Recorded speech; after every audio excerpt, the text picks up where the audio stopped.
Madhab, or in Arabic, is a way to act, and it is a school of thought within fiqh. The four primary Sunni madhabs are Hanafi, Maliki, Syafi'i, and Hanbali. But there are also the Jalili, Thawri, and so on, but this madhab has extinct. But that does not mean the information on these madhabs are lost, but the rulings are not applied anymore in the world, unlike the rulings of the four primary schools. The four primary schools' rulings have been preserved and distributed across the world, with different parts of the world applying different schools of rulings. Our group has been specifically assigned to do a research on Madhab Syafi'i. Madhab Syafi'i. We are going to take a look at the historical background of this madhab. The founder of this madhab is Imam Muhammad ibn Idris al-Syafi'i. He is one of the students of Imam Malik ibn Anas, which is founder of Malikiyah. He was born at Gaza, Palestine, under poor circumstances after the death of his father in a war. He started to memorize Quran at the age of 7, while some say at the age of 9. And also at the age of 15, while the other scholars say 18, his teacher trusted him to issue fatwa. For your information, Imam Syafi'i just took 9 days to memorize all the content of Muwatta, which is the book of Imam Malik. He became Imam Malik's student and remained at Madinah until the death of Imam Malik. Egypt and Baghdad are among the prominent cities of this madhab before the madhab being spread all over the Islamic world.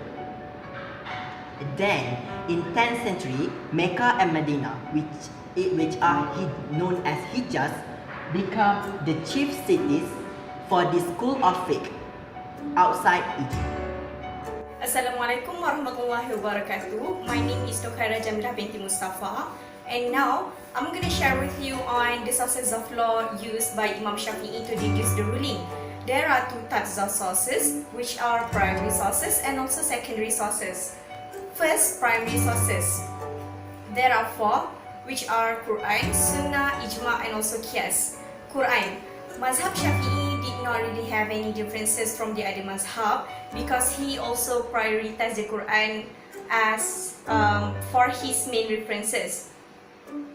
In addition with, they are well informed that the words and the meanings of the Quran itself is from God. That the first. The second, which is Sunnah. Imam Syafi'i also used Sunnah for his references, but what made the madhab different from the other madhab is because Imam Syafi'i only accept the authentic hadith only, which is the Sahih one. Meaning that, in the other words, he rejected all the conditions for the acceptance of the hadith set by Imam Abu Hanifah and also Imam Maliki. That's one of the reason why Imam Madhab Syafi'i is known as the most strictest madhab. Right. Third, which is Ijma.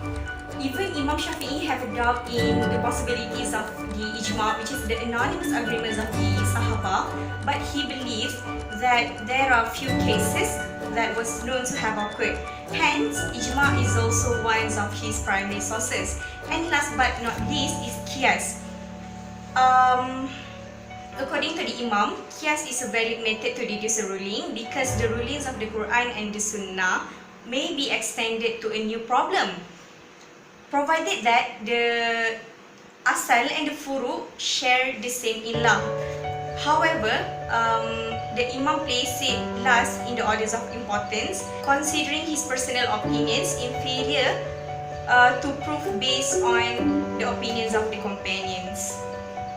Alright, for the second one, which is secondary sources, there are two subfields which are called as-Sahabah and also Istishab. First, called as-Sahabah, the meanings of it is the opinions from the companions of the Prophet.